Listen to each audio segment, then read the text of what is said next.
Hola, ¿qué tal? Muy buenas y bienvenidos a este nuevo vídeo donde veremos cómo desactivar la bandeja de entrada prioritarios en Outlook.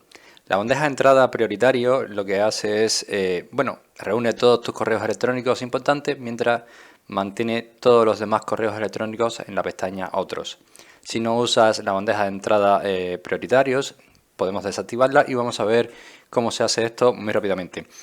Vamos a entrar a nuestro Outlook y verás que aquí tenemos la bandeja de entrada prioritarios y tenemos otros. Normalmente es lo que te he dicho antes, aquí reúne todo lo que son los correos más importantes, entrecomillado o no, por así decirlo.